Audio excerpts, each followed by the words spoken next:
Hello there, my name is Nicholas Farrell, and this is a book review of the book Feeding Your Appetites by Stephen Arterburn and Dr. Debra Cherry.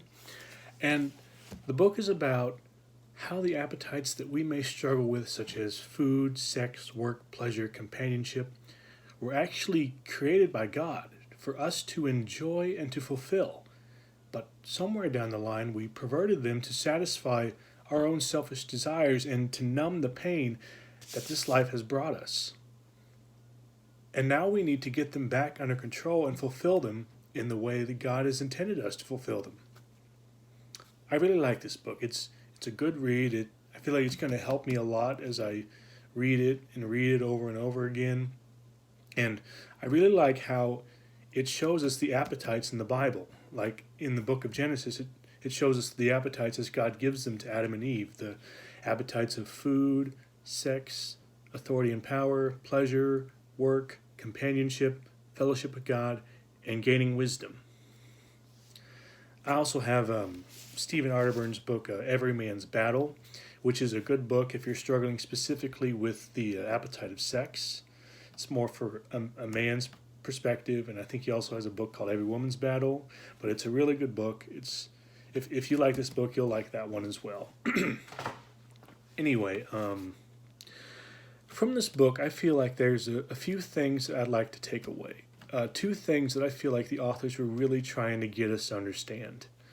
The first one is that our appetites are not essentially bad because they were created by God for us to enjoy life and for us to survive, because we can't survive without food, and it's really going to be really hard to live this life without things that make us happy, things that are pleasurable, companionship. We need each other. We need people in our lives.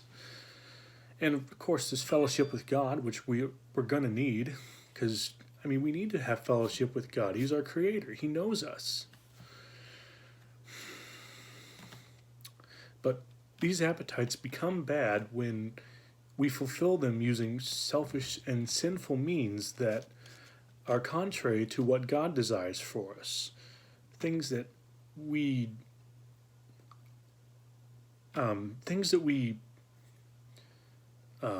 want to do to satisfy us, things that only satisfy us, and that it's like pleasure for pleasure's sake. And it's not necessarily pleasure because that's what God wants from us. And that's when they become bad. And the second insight that I want to take away from this book is that our appetite to spend time with God is, I believe, the most important one. That this is the one that we need to fulfill first if we're struggling, because this is the one that's going to keep all of our other appetites in check. And if you find that if you're having trouble fulfilling your appetites, fulfill the appetite for fellowship with God first. And then He can help you with the others, because He knows you and He knows what you need.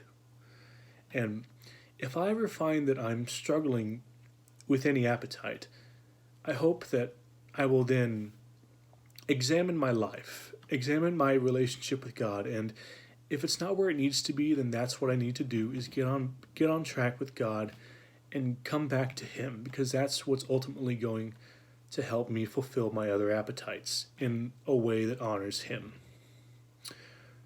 So this is a good book. I really like it.